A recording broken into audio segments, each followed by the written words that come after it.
Hi, I'm Wesley Foreman. Welcome to Cooking for the Yum of It. Today I'm going to be making a Butternut Bisque, which is a really delicious creamy soup. I'm sure you're going to enjoy it as much as I did. I made a version of this once years ago for my grandma, and we both really liked it, and I'm sure you will too. So let's get started. Now this is a slow cooker dish, which is one of the reasons I like it, because it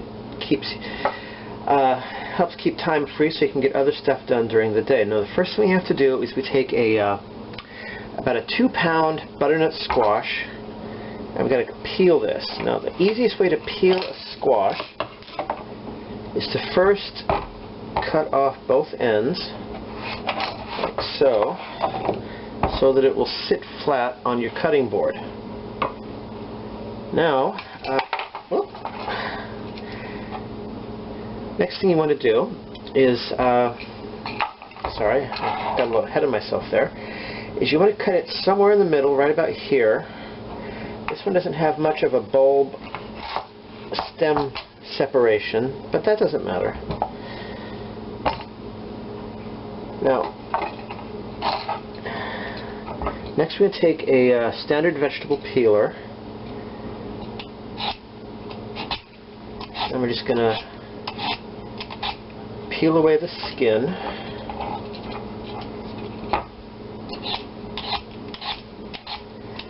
And you want to keep peeling until you can see just the orange flesh. You don't want any of the white part, or if it's a little more toward the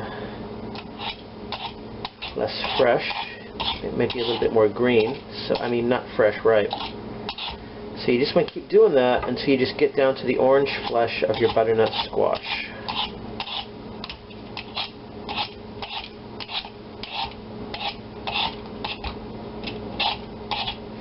And for safety's sake, you want to peel away from you, not toward you, but away. Now, you're probably going to get bored just watching me peel a squash. So I'm going to turn the camera off in just a second, and we can, with a little editing, we can just skip ahead. So, just give me a minute here. Okay, pardon me, the squash is now peeled, but first, before we go any further, we also have to de-seed it. Now you take the part of the squash that has the seeds, and like a pumpkin, take out a spoon, and you just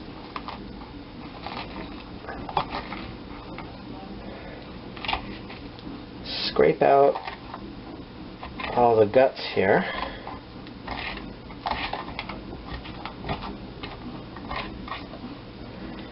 And I'm wondering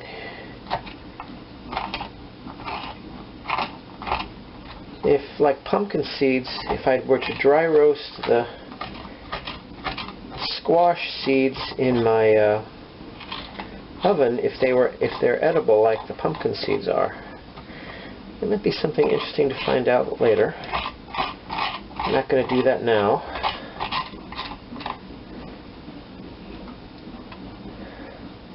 But definitely something to consider for the future.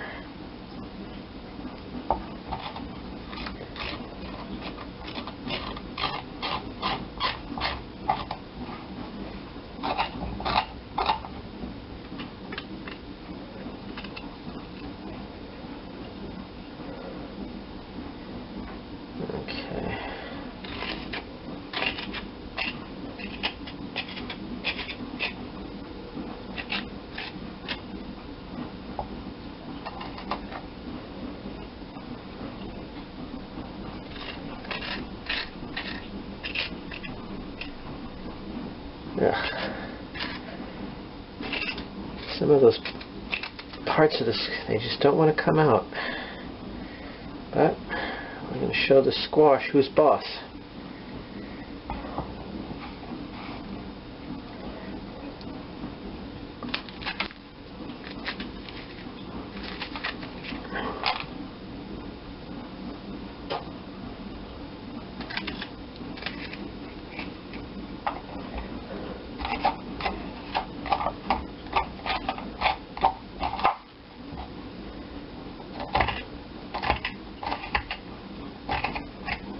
Now, this is not a vegan recipe, but it is vegetarian. I will be adding some heavy cream to it later. This is for a friend of mine who is a vegetarian, and for anyone else out there who likes their vegetables. I have a, I don't know if it's still a thing, but in England they have something, it's I don't even know if the Ministry of Food still exists, but they have a thing in England called the 5 a day, where you're supposed to get 5 servings of vegetables a day. So let me just clean up my little mess here. Thank you for your patience. Now we're going to be cutting our squash. You don't have to cut it super fine, but you do want it in small enough pieces that they will cook evenly until they are completely soft and mushy, to be honest. Because we're going to run these once everything else is done and it's cooked. We need to run it through our food processor. Put that in our slow cooker.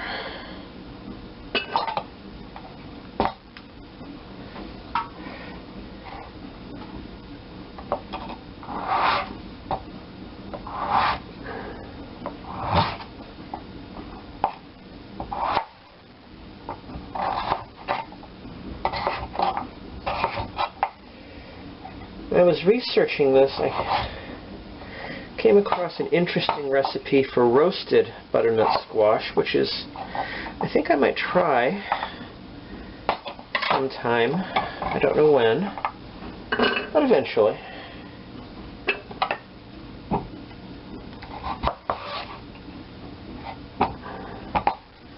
You should always serve a vegetable when you're fixing at least one vegetable.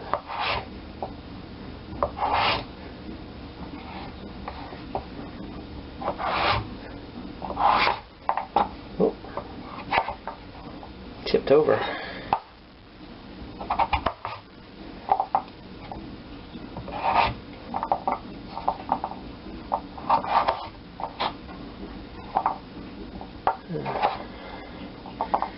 I can already tell this is probably going to be very good. Now, there was someone, I won't mention names because I'll just deny it anyway,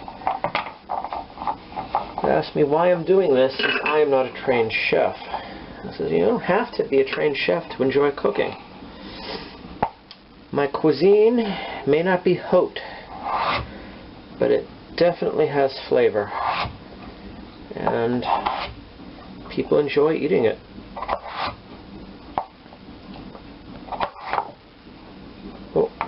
Oh, darn it. Okay, that dropped, so just going to wash that off.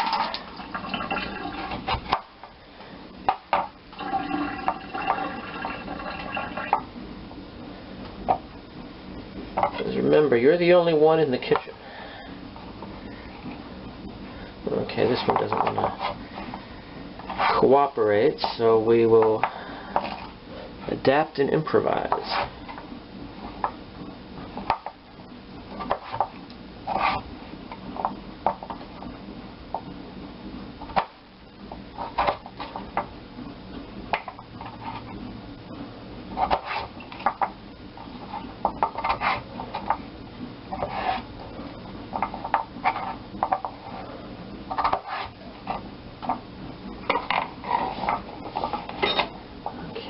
And that was it for our 2-pound butternut squash. Next we're going to take our medium onion. I don't know if that's medium, but it was the onion I ended up getting. I'm going to peel that.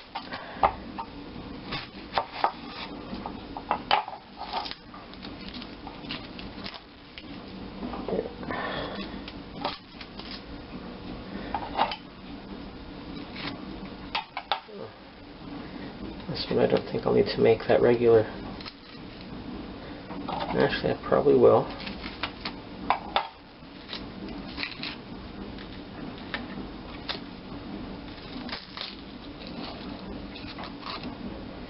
I don't have time now, but there's a... I don't know if it'd work on regular onions, but I did see an interesting method for peeling pearl onion, which I might try. I'm planning to do another beef bourguignon episode, so that will be interesting to try, but not this time. Not for this onion.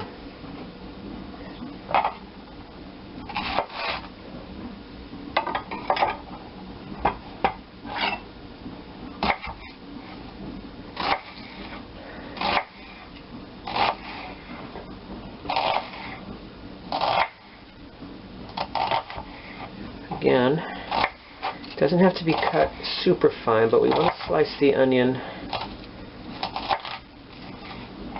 finely enough that it will cook to be very, very tender.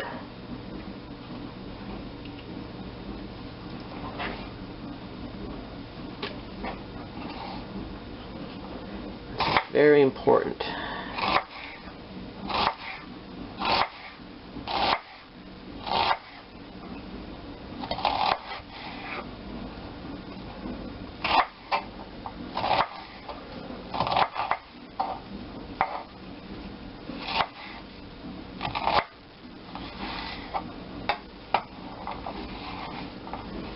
Into our slow cooker the onions go.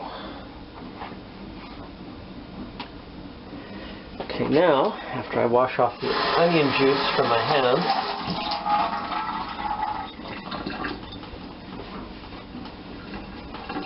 we're going to do the apples. These need to be peeled and cored as well. But as with the butternut squash, it's a long, involved process, somewhat. So I'm not going to make you watch the whole thing, and I will just skip ahead. I will, however, show you one of the things I do. Is, again, like with the squash, that'll make it easier for peeling. Okay. Now the easiest way to core an apple is first cut each apple into quarters, like this, and then, since they're all going to get chopped up anyway, just go right down the middle of each quarter slice.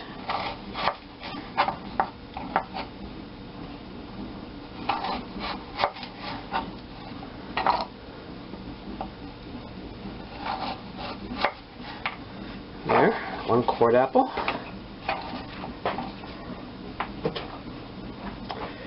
And that's why we cut off the top and the bottom of each one,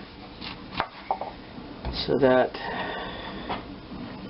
Now you notice the apples are starting to turn slightly brown. That's perfectly normal. It happens when the flesh of the apple gets exposed to the air. It's an oxidation process. It's completely okay. Not going to change the taste or texture of your apple. But, if you're eating sliced apple and you don't want it to do that, you can dip the slices before you put them in your lunchbox or anything into like some lemon juice, or if you prefer, it also works if you do it with 7-Up.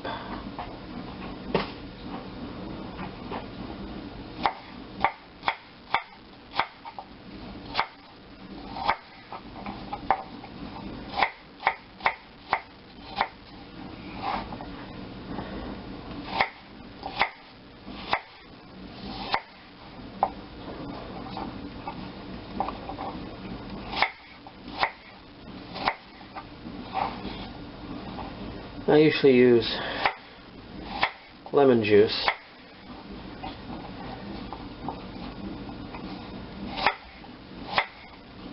Because I don't drink that much 7-Up. And lemon juice is good for so many other things. Excuse me. Don't worry, it's not COVID.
Let's move that out of our way. Now, let's get this here. We're going to add 6 cups of chicken broth.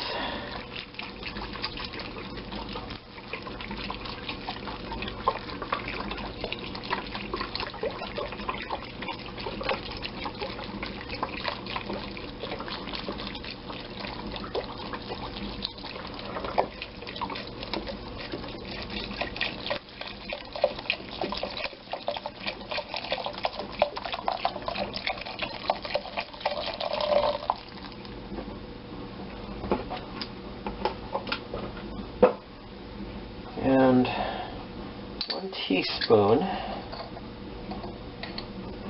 of salt,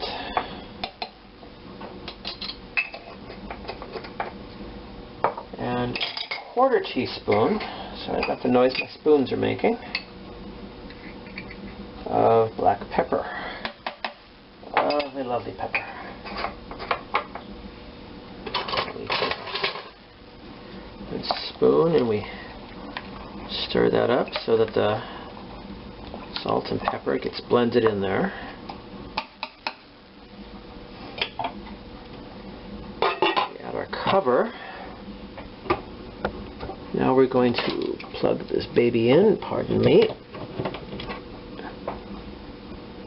Okay, now that it's plugged in, we're going to cook this on low for 6 hours.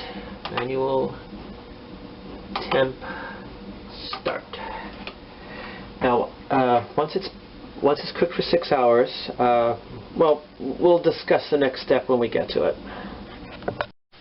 Okay, it has now been 6 hours, so we're going to do the next step in preparing our delicious butternut bisque. Excuse me here.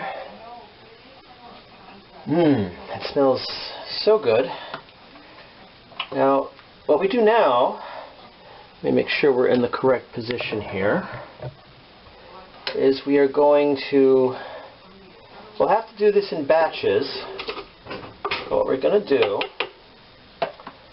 is run our bisque through the food processor. This recipe, by the way, is in honor of my friend Sage Brown. I wanted to get her permission before I used her name in public. Some people don't like their names getting mentioned, and I always try to be respectful of that.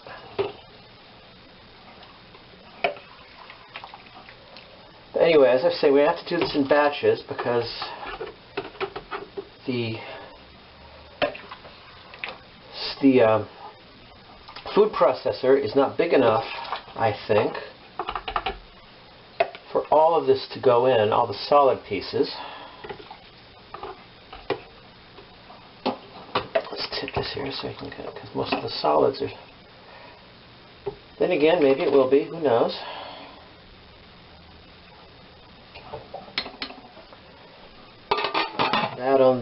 back there for now and get something to put my label on.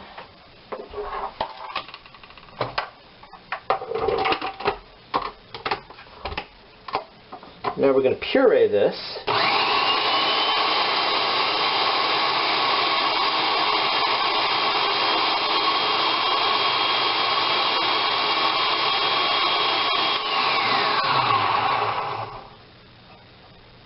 It may have gone a little bit too much because it's starting to leak out here. Oh yeah, that's why man invented, or woman, I don't know who invented it, invented paper towels. The quicker picker-upper.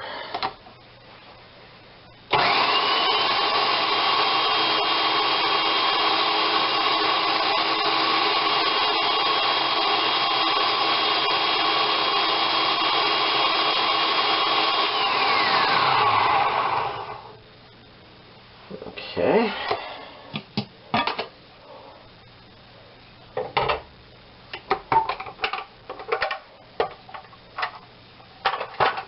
Now we pour this back into our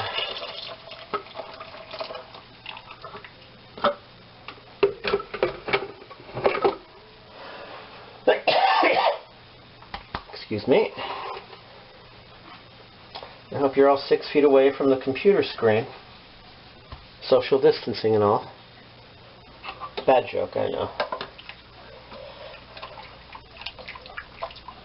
Okay, this part.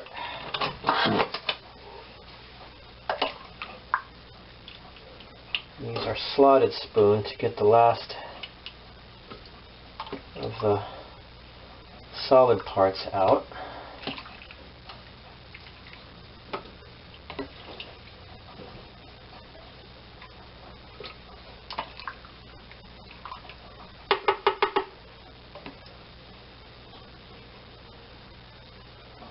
Anyway, my friend Sage, she's a vegetarian, and there is no meat in this soup. It's not vegan because I will be using some heavy cream, but no meat.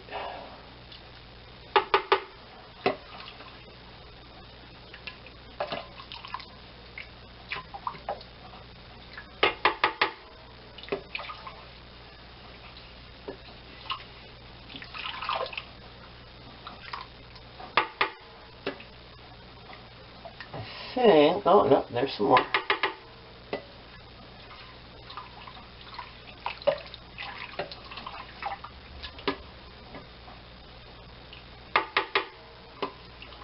I think now, damn.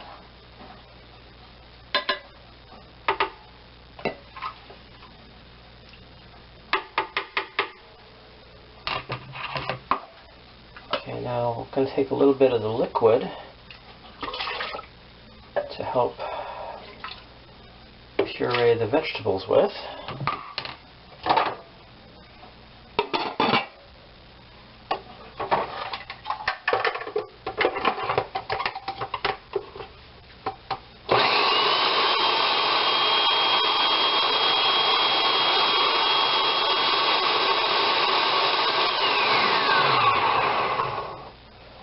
Okay.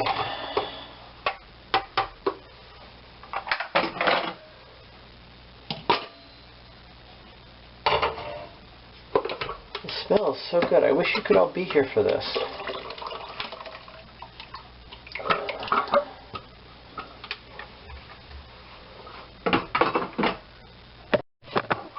Okay, now we're going to stir in our cream.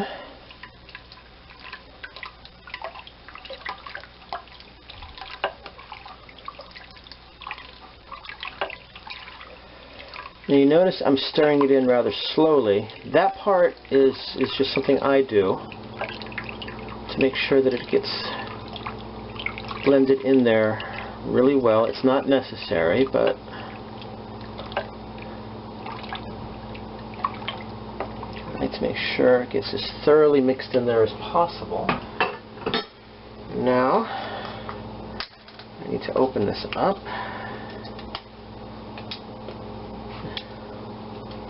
We're going to be using 1/8 of a teaspoon of nutmeg. Now the recipe says a pinch. And I don't like recipes that are normally don't like them that are so imprecise. I prefer, just tell me if it's 1/8 of a teaspoon, 1/2 a teaspoon, 1/4. None of this pinch here, dash there.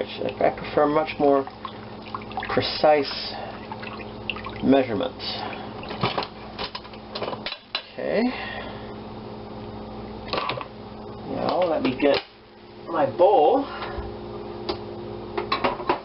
After I clean up this here.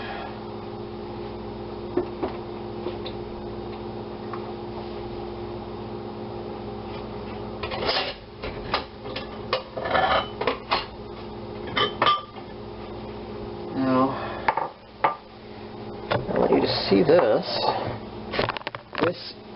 excuse me, turn this down a bit, pardon my arm.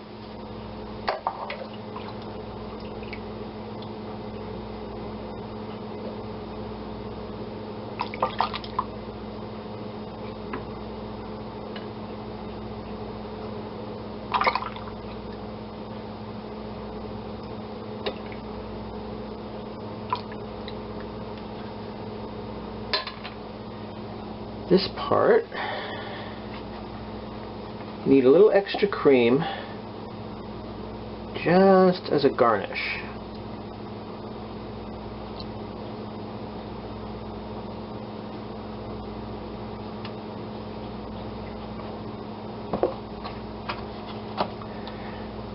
So let me get my nice plate and get everything set up, and we're going to have some soup. I'm really looking forward to, I always look forward to this part of any episode the most, the part where I get to finally eat my food.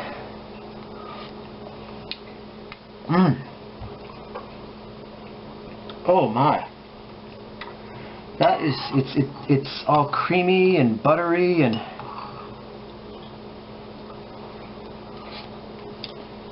oh my.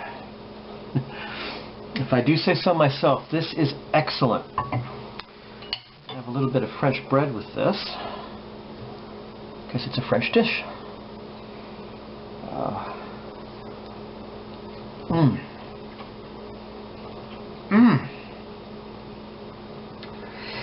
If I do say so myself, it's another triumph. Anyway, that is my recipe for Butternut Bisque. I hope you get to try and make this yourself. It is really delicious. And until next time, eat and enjoy.